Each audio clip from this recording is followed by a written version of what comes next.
नजीकच्या रोहा तालुक्यातील निडी गावामध्ये प्रियकरानं केलेली प्रेयसीची हत्या आणि नंतर केलेली आत्महत्या यामुळे हा परिसर हादरला। तर मुंबईला स्थलांतरित झालेल्या कुटुंबाच्या घरच्या साफसफाईसाठी गेलेल्या या दोघांमध्ये शाब्दिक वाद झाला आणि त्यातून ही घटना घडल्याचा अंदाज व्यक्त केला जातोय। प्रेयसीची हत्या केल्यानंतर प्रियकरानं गळफास घेतल्याचा संशय पोलिसांनी व्यक्त केलाय। दोन्ही मृतदेह शवविच्छेदनासाठी रोहा उपजिल्हा रुग्णालयामध्ये पाठवण्यात आलेले आहेत।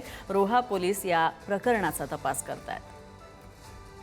या ठिकाणी उभारणी हा निडी गाव आहे। निडी गावाचे इथे कुजबाई देवीचं मंदिर आहे आणि या मंदिराच्या मागे एक बंद असलेलं घर आहे मुंबईचं। या ठिकाणी काम करणारी मुलगी आणि तिचा प्रियकर यांच्यात काही वाद झाला, शाब्दिक वाद होऊन या ठिकाणी त्या मुलीच्या प्रियकरांनी त्या मुलीची हत्या केली आणि त्यानंतर त्यांनी स्वतःहून याच घरामध्ये गळफास घेतला आहे आणि ही घटना वाऱ्यासारखी या शहरात पसरल्यानंतर ही घटना पोलिसांनी समजली। पोलीस घटनास्थळी दाखल होऊन पोलीस या ठिकाणी व्हेरिफिकेशन करून सदरचे दोन्ही जे मृतदेह आहेत हे शवविच्छेदनासाठी उपजिल्हा रुग्णालय रोहा या ठिकाणी हलवण्यात आणि आपण अधिकची माहिती घेण्यासाठी या ठिकाणी रोहा पोलीस स्टेशनचे पोलीस निरीक्षक मारुती पाटील हे आहेत। आपण यांच्याकडून अधिकची माहिती जाणून घेऊ की नेमकं काय घटना आहे आणि कशा संदर्भात झालेलं आहे। की दोन हत्या झालेल्या आहेत। प्रियकराने प्रेयसीची हत्या केल्यानंतर त्यांनी सुद्धा आत्महत्या केलेली आहे।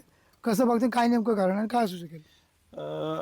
हे दोघं याच गावातले राहणारे आहेत आणि ते दोघांचं एकमेकांचं प्रेम होतं। एक रोहित पाटील आणि ते तन्वी ताडकर म्हणून। तर तन्वी ताडकर नेहमी हे घर जे आहे ते साफ करण्यासाठी तिच्याकडे चावी असायची।